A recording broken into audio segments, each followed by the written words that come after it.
election eve, deserted streets amidst huge expectation ahead of election day tomorrow will determine who becomes the next governor of Anambra State.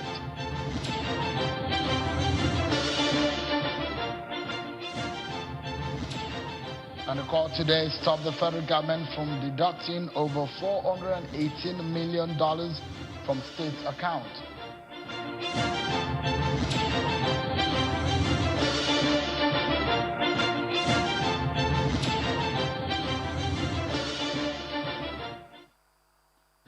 Hello everyone, welcome to Politics Today live on Channels Television. We're reaching you live from our makeshift studio here in Awka, the capital of Anambra State, where we're monitoring the Anambra governorship election for you. It's the eve of the election, an election that we've been anticipating for several months, and now the day is just hours away.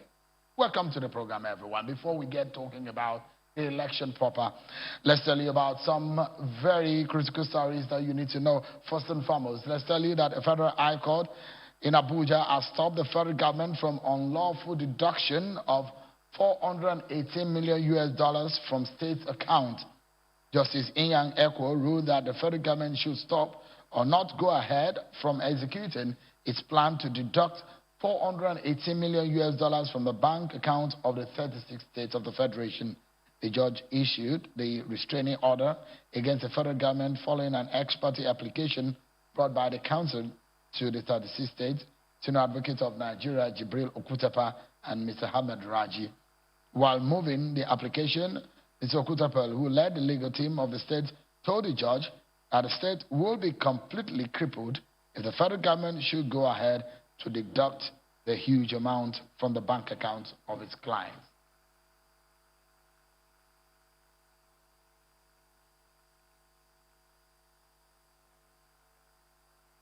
Well, there's so much more to tell you before we get into our main focus tonight, because it's all about the election. A lot of things are happening just at the same time. So much to unravel and unpack. Stay with us right here on the program. But first, let's tell you about some of your political roundup stories.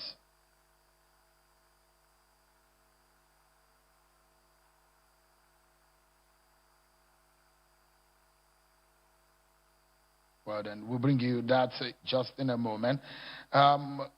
Let's look at a few statistics that you need to know in relation to this election. For those who are not very much conversant with Anambra State is one of the 5 states of the southeast in Nigeria, and it has a staggered election, an off-season election.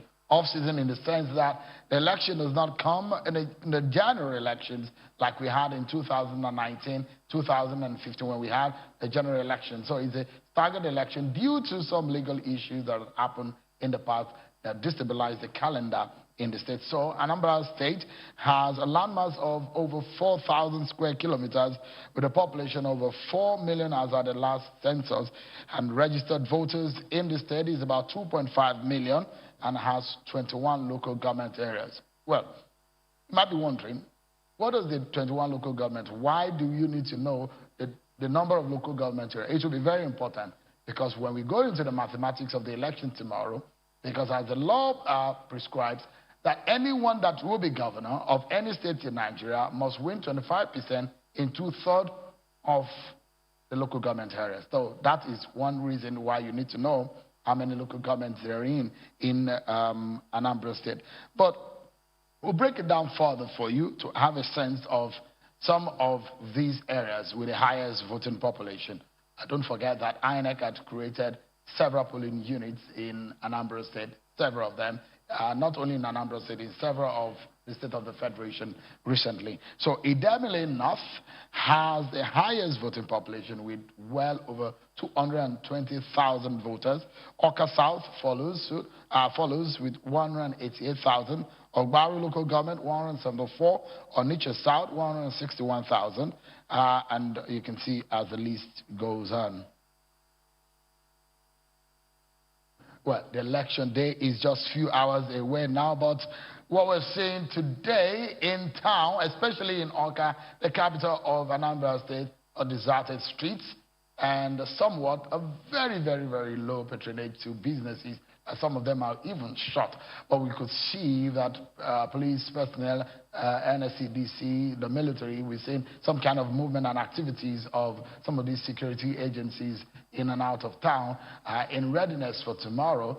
If you go to the INEC office in Oka, it's somewhat very disheartened because that is not where you will find most of the operations of INEC. It's going to be at most of the local government areas and the rack centers, which INEC is going to be using to deploy materials and personnel. A few issues have come up in this election. PVCs, the ones that have been collected, the ones that are not collected. Civil society organizations have raised a few issues. Security is a major one. The turnout of voters, how will that pan out tomorrow? People have been clamoring. The people should come out and vote tomorrow. Again, the issue of the bimodal accreditation exercise, which INEC has talked about so much. We're looking to see how that plays out. It's going to be a major, major test for INEC tomorrow. All eyes are on INEC and the security agencies. Tonight, let's break it down, unpack all of these issues for you. It's a Anambra governorship election that takes our attention tonight. I'm being joined tonight by the director of the National Commissioner, that is of INEC, in charge of voter education, Mr. Festus Okoye. Thank you so much, Mr. Okoye, for joining us. Thank you. And most of the times we don't find women on politics today, but we have one tonight. Ms.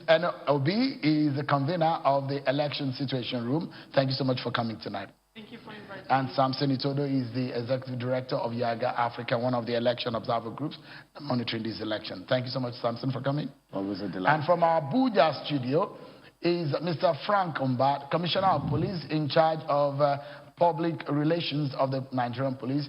Mr. Umba, it's good to see you. Thank you so much for joining us tonight. Thank you. It's always a pleasure being here. All right. I think I should begin because the issue of security is very paramount, and a lot of people are very concerned about the issue of security. Let me begin with Mr. Frank Umba. There is Mr. Joseph Egbunike, who is the DIG in charge of Southeast, whom we thought that is going to take charge of these or supervise this election. But we understand that he's been told to step aside. There is another DIG that will be in charge. What are the reasons and who is really in charge, if you can tell us?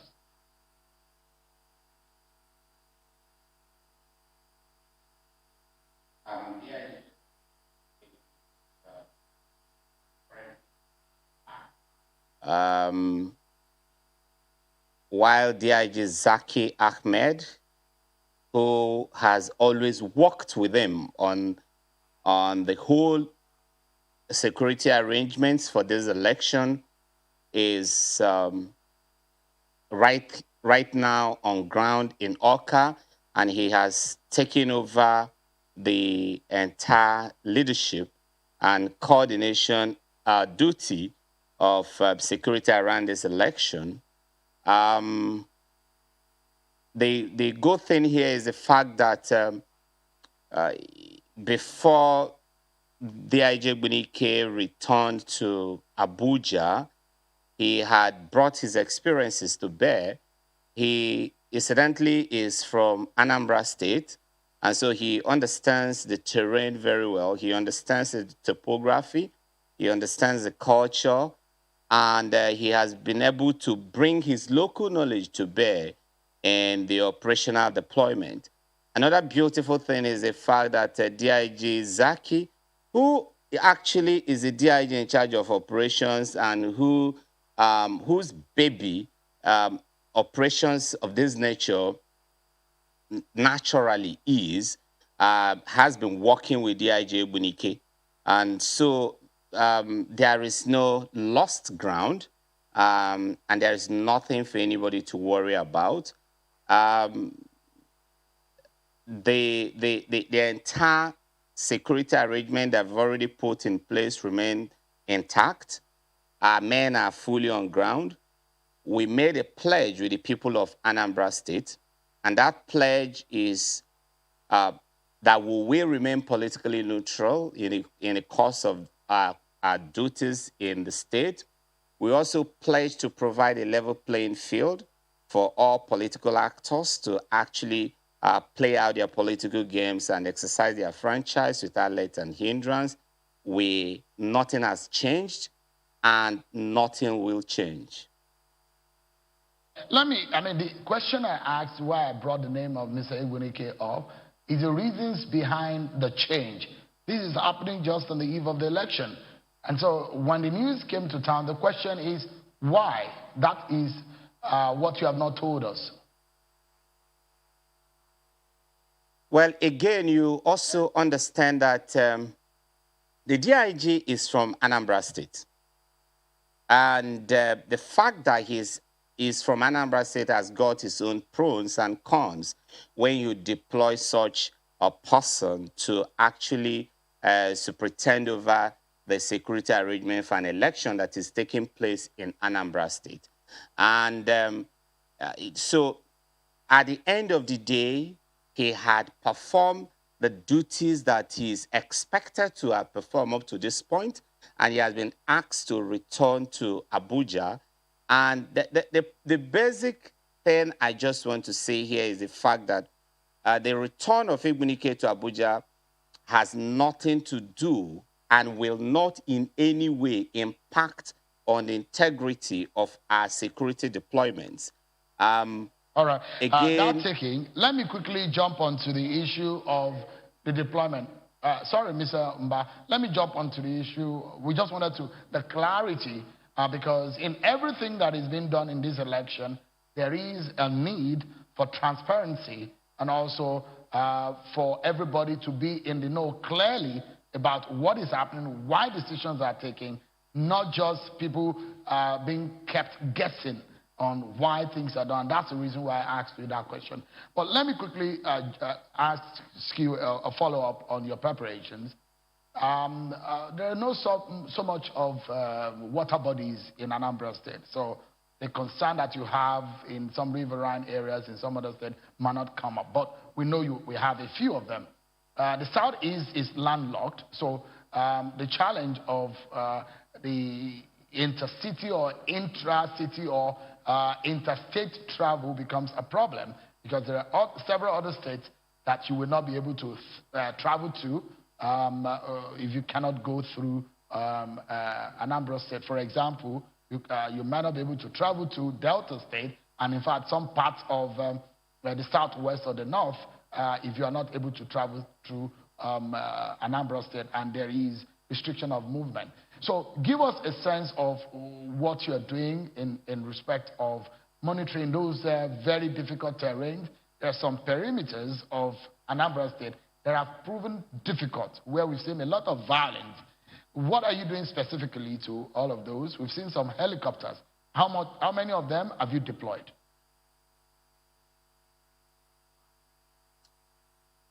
At the moment, our deployment covers both the land, the air, and the waterways within the state. And Anambra has also got some waterways. You know that River Niger is a major river that cuts across some parts of Anambra State. There are also some other water bodies that flows.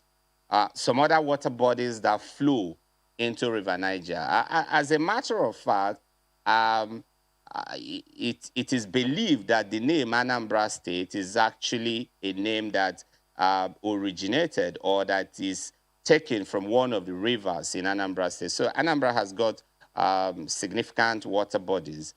And in policing those areas, we've also made significant deployment of gunboats and smaller sizes of canoes that can actually move around, help INEC in transporting election or electoral materials from one part of the state to the other. And we've also deployed significantly operatives from our marine police to also be able to police effectively those areas. And then for the other parts of the state, which are entirely without water bodies, we are making effective use of our vehicles, and we have got lots of them. As a matter of fact, the Inspector General of Police approved the deployment of new vehicles, apart from some of the vehicles that were also loaned out temporarily from other state commands to be used for the purposes of this election.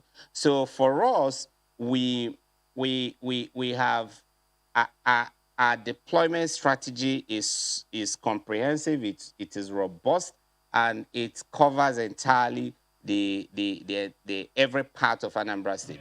We understand Okay, and so we know let me come to some of Anambra the issues of operations and the conduct. Mr. Ambasari, let me come back here in Oka. I don't know, because Mr. Okoye, some of your friends in the civil side have raised a few questions. Their expectations are high about the conduct. The AGA Africa Situation Room, they are talking about what you're doing and how things will pan out tomorrow. Perhaps I should ask you one of the major issues that was raised today, and I'll allow them to also throw some issues up and we discuss them. First and foremost, about 81,000 or so PVCs were printed for Anambra State. How many of those have been collected so far?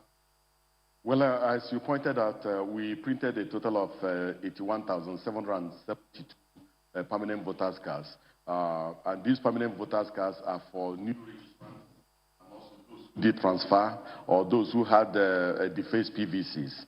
Now, what we did was that when we printed these permanent voters' cards, we brought them into Oka and then deployed these permanent voters' cards to the 21 local government areas of Anambra State. Now, the chairman of the Independent National Electoral Commission went from at least 3 of the local governments to see the way the permanent voters' cards are being distributed. And he was quite satisfied with the manner and method of distribution because the permanent voters' cards were segregated into the different registration areas. So people were coming in, identifying their registration areas, and also taking their cards as some of our staff were giving out these cards. Yes, there were, in one of the local governments, we saw a significant crowd. But by yesterday, it was very, very clear that so much progress has been made in terms of handing out these permanent voters' cards. But what the small challenge we had was that some of the people that engage in multiple registration, whose new registration were quarantined or archived, also turned up to come and collect their permanent voters' cards. So we had to be explaining to them why we couldn't print their voters' cards, because they engage in multiple registration. And we advised them to go and use their previous cards for purposes of voting in this election. So out of the 81,000, how many have you been able to successfully distributed? No. We cannot harvest that figure now, because you see, this distribution was also going on simultaneously with the distribution of sensitive materials and other materials, and also the deployment of election personnel. But in most of the local governments, a significant number of people turned up to come and collect their permanent voters' cards. All the people that turned up collected their permanent voters' cards. The only ones that couldn't collect were the people who engaged in multiple registration, and we explained to them why they couldn't collect their permanent voters' cards. Logistically, Mr. Okoye, does it make sense for INEC to do this distribution a few days before election? Well, you need to understand the dynamics and the logistic issues involved in this process. After we finished the first quarter of the voters' registration process, we had to clean up the data. We had to filter out those who engage in multiple registration and so on and so forth. And then we archived the registration of those ones, and then sift out the registration of those who were qualified.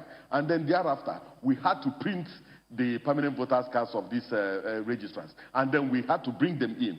And you also realize that there were security challenges here that also shortened the working days in relation to what we can do. And so I think that in terms of following some timelines, in terms of distribution of these permanent voters' cards, I think the Commission did it significantly well. Those who want to collect their permanent voters' cards and who registered at the various local government areas had an opportunity of collecting their permanent voters' cards. I went to 4 local government areas today, and you can see that by yesterday, almost all those who wanted to collect their permanent voters cards collected them. But, I mean, so leaving it to the last minute, that's what, because it would then amount to disenfranchising some people because of this. Some people, I tell you, up to this moment, don't know that those voters cards are ready. No. What we did was that the moment these voters cards arrived Oka, most of the new registrants supplied either their email addresses or with their telephone numbers. So what we did was that we sent messages to all those who had the email addresses, and those who dropped their telephone numbers, we sent batch SMS to all of them. So people who registered are aware that their permanent voters cards are in the local government areas. And as of today, when I went there, nobody was coming to collect because most of the people collected their permanent voters cards. So there's a possibility that there are a few people who maybe did transfer from Lagos to Anambra and so on and so forth, who may have difficulty in flying in or coming to collect their permanent voters cards. I'm very sure that INEC may have learned one lesson or the other, because in an election process like this, I've covered INEC and elections for quite some time, and I know that voters are very reluctant in this part of the world. So if you leave things to too late, it causes some kind of trouble. Maybe there's some lessons. Let me hear from Ms. NLB on this one. What is your take on what INEC has done in this respect? I think we were quite worried when there was a delay, because we kept following up with INEC. Have they received their PVCs? When is the distribution going to come up? Because we kept monitoring on the ground in Anambra, and then we also kept in touch with the INEC headquarters. And we're very, very worried when, as at Friday last week, the dispatch has not happened, or the distribution had not started.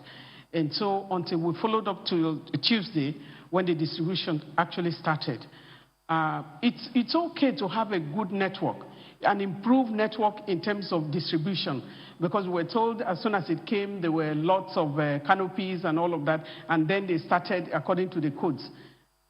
But when you look at the local government headquarters, we remember that when the CVR was going on, and there was a few days to the end of that, we contacted the INEC headquarters, and the commissioner here, we contacted him that if you don't decentralize, it's going to affect a lot of people, because we are talking of people from rural areas. Some people, we are living with the poorest of the poor as well. How are they going to be able to afford? And we're very excited that INEC quickly, was able to decentralize, and it improved the registration process. But now we are being faced with the registration, with collection of the PVC. So we thought that INEC would have decentralized, because in terms of waiting for people to come and collect, and then we had the lockdown, also the perception about, no movement. So this morning, a lot of people were not turning out in terms of movement. The streets were deserted today. The streets were deserted, and there was a concern of transportation. Many of those who have vehicles did not want to put their vehicles on the road. So there will be, there might be some confusion in terms of getting, even transport for those who have the money to go and transport themselves. So maybe it's lessons we're talking about now. What do we do going forward? We cannot concentrate distribution at the local government headquarters, because it is far from the people, and we are worried that some people might be disenfranchised. Samson, your thoughts on this? First, I'd like to say it's unacceptable that 24 hours to the elections, PVCs are being distributed. Secondly, this is a drawback, and it's a recession with respect to election logistics. And if Barrister Festus, who is the commissioner here, notes, this same commission, over the last series of elections, have published collected PVC, rates of collection, down to the polling units. They did that in the 2019 elections. They did that in all the off-cycle elections. In fact, all the elections that we've had, INEC has published PVC figures down to the polling units. And that's the first time. It was actually this commission that introduced that. To come to an election of this nature, and the commission is still distributing PVCs 24 hours to the day of election, really marks a recession, and I'd say it is unacceptable because INEC did set a standard, and stakeholders expect that INEC will maintain that standard. And I'd like to say that there's something fundamentally wrong in the entire value chain, because it's not just about distribution. It's about when were the PVCs produced, what happened. Because it's quite strange, and Sheon, we've covered elections. There's something fundamentally wrong with this particular PVC distribution. Maybe like Festus mentioned, perhaps it's issues relating to security, perhaps it's issues relating to either challenges with production. But I must say that from our standpoint, this is unacceptable. And why is it unacceptable? Today, we can't tell, how many people have collected their PVCs. So what happens to those PVCs that are uncollected? And we know for sure that in the pre-election period, politicians buy these PVCs. And we know INEC does have a reverse logistics mechanism. But is the commission able to mop up those uncollected PVCs? Are we going to go into a scenario tomorrow, given the background that we expect low turnout of voters? And when there is low turnout of voters, it makes the system vulnerable. That's when politicians capitalize on it. They compromise the field officials, and they use those PVCs to vote for people. I hope that that won't happen tomorrow. And INEC needs to assure stakeholders and voters that the oversight mechanism it has in place can checkmate the use of uncollected PVCs, can also checkmate issues around voting by proxy. But this PVC collection, and it's unfortunate that we don't have the figures before the elections. I hoped that maybe 24 hours INEC would have published. So we know that if in polling unit A, only 50 people collected their PVCs, we shouldn't expect accreditation figures showing 250 people accredited in this particular location. Yes, in an election, when you don't have the figures, you are at the risk of anybody manipulating. Because when you don't have the figures of those who have, then you cannot say for certain. And that's why I was saying maybe there is a lesson for INEC to learn. Maybe you don't even have to distribute the PVC, just not to cause confusion. The only hope is the BVAS. And we hope that the BVAS will be functional, fully functional across all the polling units. And the officials who use this device are fully trained and have the competence to ensure that this entire value chain of voter accreditation is protected, so you don't have people... the problem about setting a high standard. When you set a high standard, you're going to be judged by it. So that's what is happening, Mr. Okoye. We'll take a break, sorry. Ready for a break. Well, I want you to put your defense on this one, put it together, because there are a lot of issues for you to respond to. When you set a high standard for yourself, you're going to be judged by it. So we are praising INEC and security agencies on the preparations for this election. There's high stake. The lives, the destiny of about 5 million people of Anambra State are involved in this matter. We will lead them for the next 4 years. That is our conversation tonight. Stay with us. We continue after this break. Join us.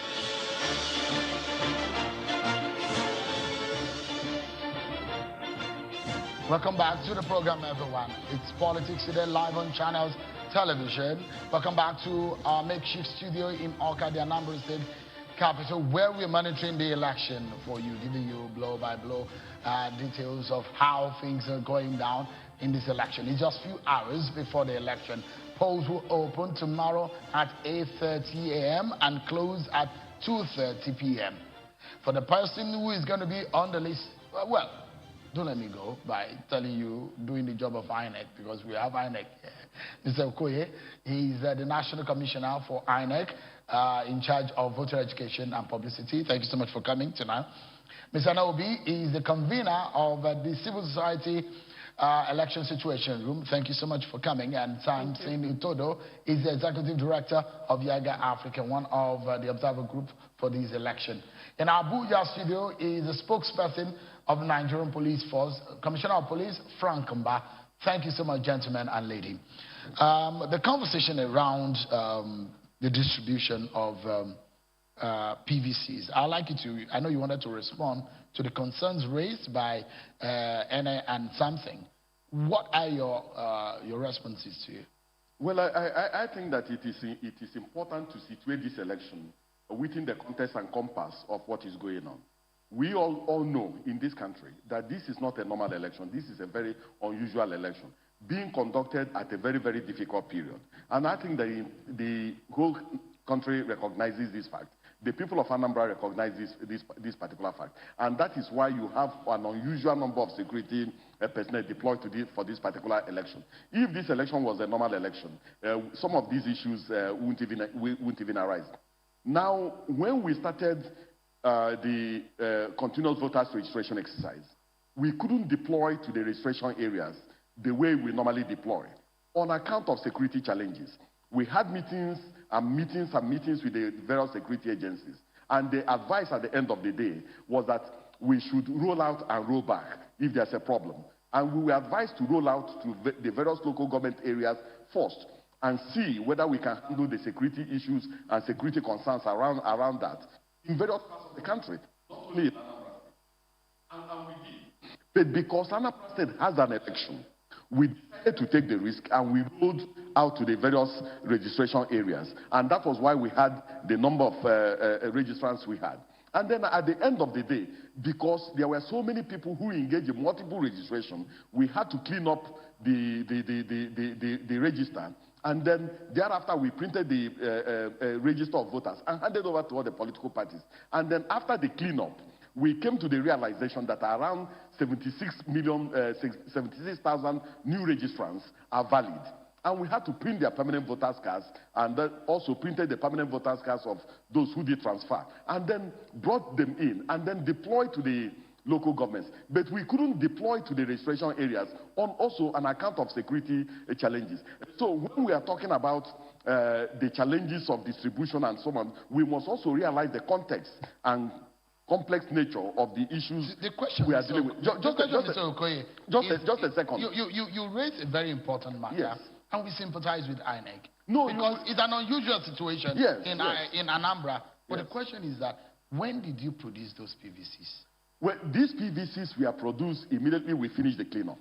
When was that? No, because the question is, coming. For you to have left the distribution to the last minute, calls on the question of when did the production happen? No. Look, before we even started the continuous voters registration exercise, we brought out a timeline when we are going to stop the first quarter of continuous voters registration exercise, when we are going to begin the second quarter, when we are going to print the PVCs, and when we are going to begin the distribution of the PVCs. And we are within the timeline that we set out for ourselves in relation to the distribution of the PVCs. Now, you also realize that there's a shortened working period in Anambra on account of these security challenges. But the important thing is that we took these PVCs to the various to the various local governments. All the people that turned up to collect their PVCs did collect their PVCs, and all the uncollected PVCs have already been quarantined, and nobody can use those PVCs in any election. That's assurance a lot of yes. people will need to get. All the uncollected ones have been quarantined. Yes. That those PVCs are not going to be compromised. That's very important. They cannot be compromised, and nobody can use any PVC that does not belong to him or her during this election. Okay, so one thing is very clear.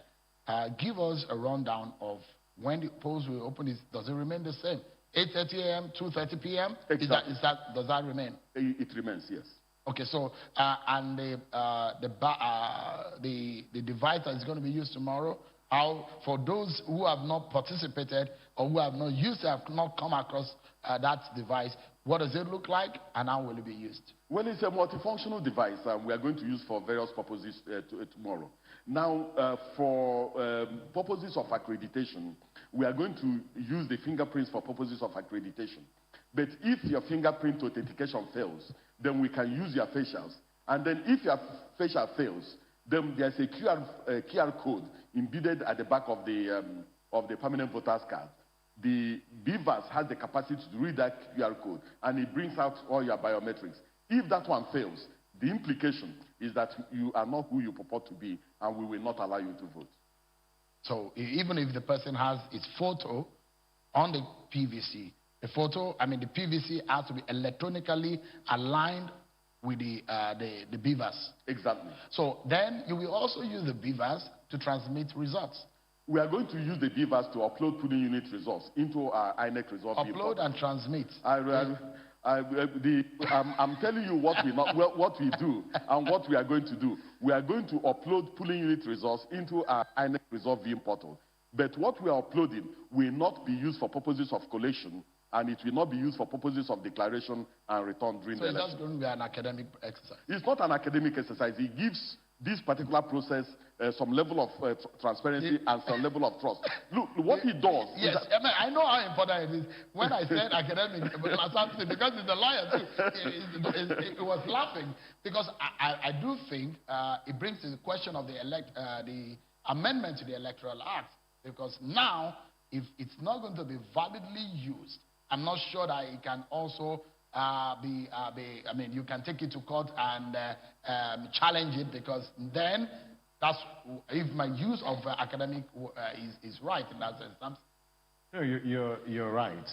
You see, there are two fundamental technological issues that this election harps on. First is the beavers. And quite frankly, the beavers is an innovative technology that would address some shortcomings. Particularly, it will deepen the integrity of the voter accreditation process. It was deployed in September during the Isoko by-elections. Yaga Africa did observe that deployment, and there was 99% success rate. There were only two challenges that we highlighted. One was about the technical expertise of those who used those devices. Some of them were not fully trained or adequately trained on how to use the device. The second was around connectivity issues, what Barrister Festus talked about, whether the device could scan those barcodes. We hope that these challenges have been addressed, but it's it's a welcome development within our electoral process. The second is the result viewing portal. Yes, it won't be used for transmission, but you know, elections are about perception. Is it perceived that this process has been transparent? And what that portal does, and we should encourage voters to sign up and access the real-time results as they are uploaded. We've seen that deployed in previous elections. Even if INEC is legally challenged to use that presently, to use that for transmission or collation, but you can, as a voter, monitor the result. So if the results are altered at the local government collation centers, with your own tabulation, using the results from the portal, you can follow the process. So, and what are your thoughts? I think both of them, ironically, are lawyers, right? Or three of them, including the first year. Oh, is Frank a lawyer? You know, so when you are talking about what confuses me is that what I know of the Constitution is that it guarantees INEC the right to conduct and organize elections. The Electoral Act the kind of exercise we have gone through really confuses me, because we are double working for nothing. You are looking at the Electoral Act. You have already given the right to INEC to conduct elections. By the Constitution. By the Constitution has empowered INEC. And we have to go through all the electoral amendment to give another right to INEC. But I think about tomorrow is about issue of security. We are looking at that. Encouraging all citizens of, Anambra to come out and vote. Because what will happen is, if you don't mobilize the people to go out, people should not take it for granted that a party has been on ground, and so on and so forth. If you don't mobilize the people to come out, there is going to be definitely certain things. INEC is doing well, in terms of improvement in technology. There is a lot that they're learning, and I hope that we keep taking the lessons forward. But we have to be able to, the quality of citizenship matters. And we are asking that anybody who is connected with this election tomorrow, you need to stand upright for Nigeria. You need to stand upright for Anambra, for the civil society organizations. We are standing with the people of Anambra State. We don't want anybody to be disenfranchised. That's why we have been a link. There are lines that have been opened. There have been so many meetings with INEC, so many meetings. The first, PRO invited us to a meeting, a big meeting yesterday with the DIG operations, which he was talking about earlier. And we're happy that we're interacting. We have been given numbers also that will reassure people that you need to come out. And we have the numbers to let people know. Situation Room has we're running some jingles to let people know the numbers they can call. But we need to trust the system. Without voting, we cannot exercise our rights. And we hope that working collectively, if there is something that is wrong somewhere, the response that we have had so far, I think, is a big do. All right. So, in terms of security, what part of your watching the vote mechanism, you've highlighted some issues. What are your biggest concerns? Our biggest concern with security stems from, one, whether in places like Anambra West and Oboru, with these riverine areas, whether the security agencies will be available to help INEC convey its personnel and its election officials to those locations. In 2017, the PVT data showed that in those locations, only 28% of polling units in 28% of polling units, election materials and officials arrived 30 minutes before commencement. And that really boils down to, would there be adequate security for INEC officials? The second point is the fact that we expect that the security agencies will act in a professional manner. And like Madam Enes said, you know, yesterday there was the meeting, and quite commended the police, because that's the first time in a governorship election they'll have that kind of roundtable with all the stakeholders. Commendable. We hope that they will maintain this level of non-partisanship and professionalism tomorrow. Please do not harass voters who are trying to access the polling station. But I think there's more confidence building that needs to be instilled on the part. Do you have any? I wanted to bring Frank in, but before I do that, if Mr. Okoye, if there's any concern right now, I wanted to bring Frank in so that we can. Is there any concern security-wise? The concern is again to reiterate that they should respect human rights. They should respect human rights. We're also concerned with the INEC access, in terms of protection of voters and also the INEC officials in that environment. We hope that the promises, you know, we're going to hold them accountable for the promises of their preparedness.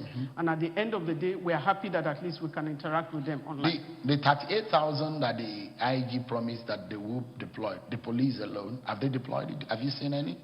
Well, I went to 4 of our local government offices today, and there was adequate deployment in terms of security in these places. And you can see that all our supervisory presiding officers, the and so on and so forth, all of them felt comfortable in the local government offices, and are doing their work very well, because they saw adequate security at our local government offices. And we have also been assured that this same level of security will be provided at the RAC centers tonight, before the ad hoc staff are deployed at the first light tomorrow morning. And so we are comfortable with the level of deployment as of today. So police are doing their job.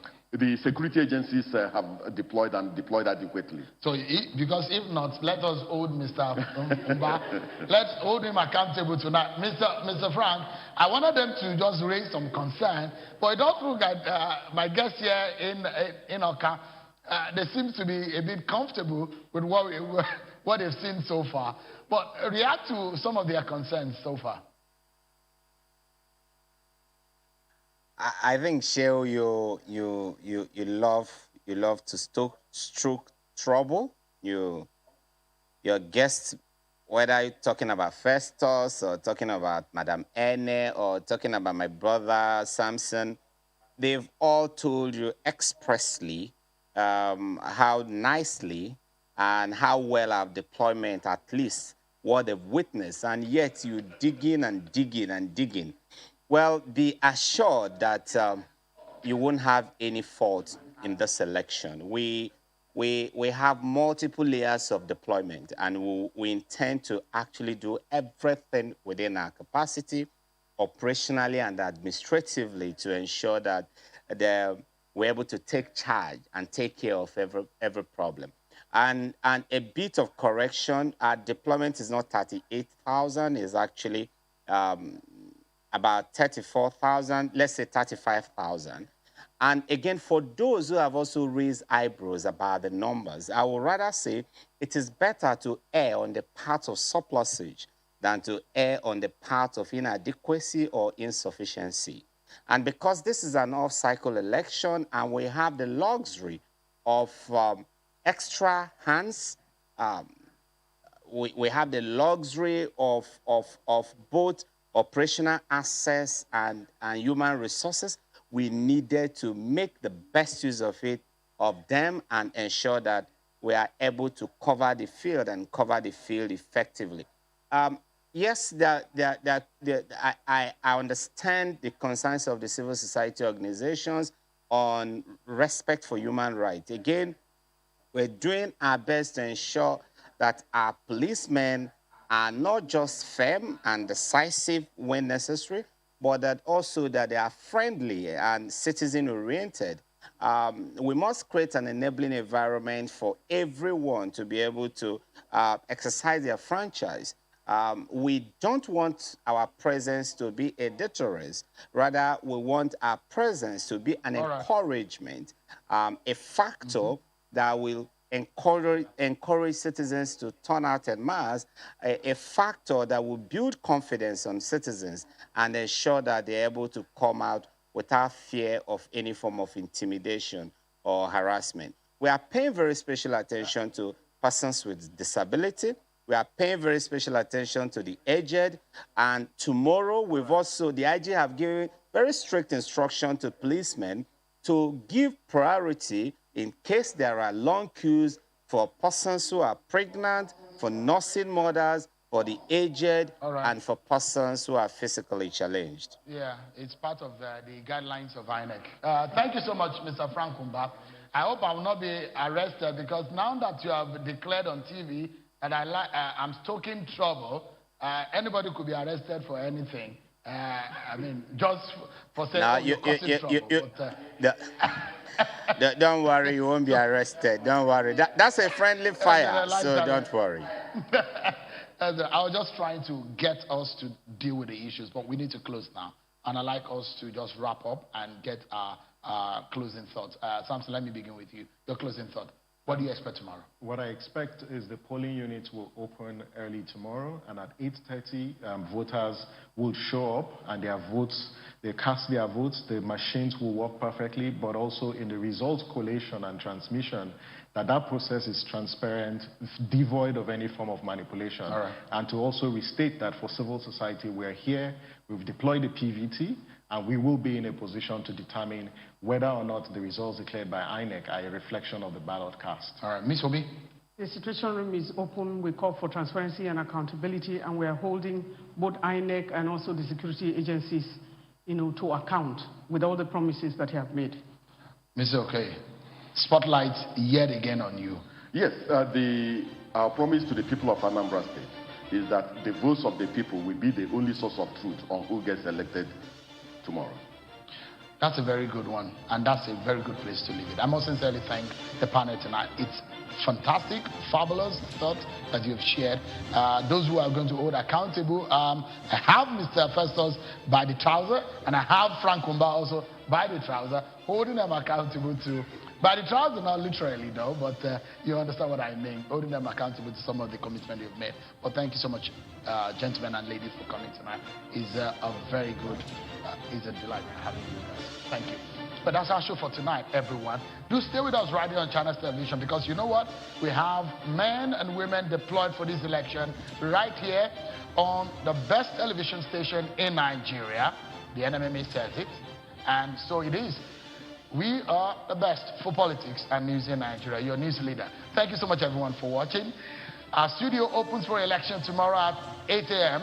before the opening of Post tomorrow. I'm sure Kimale. Bye for now.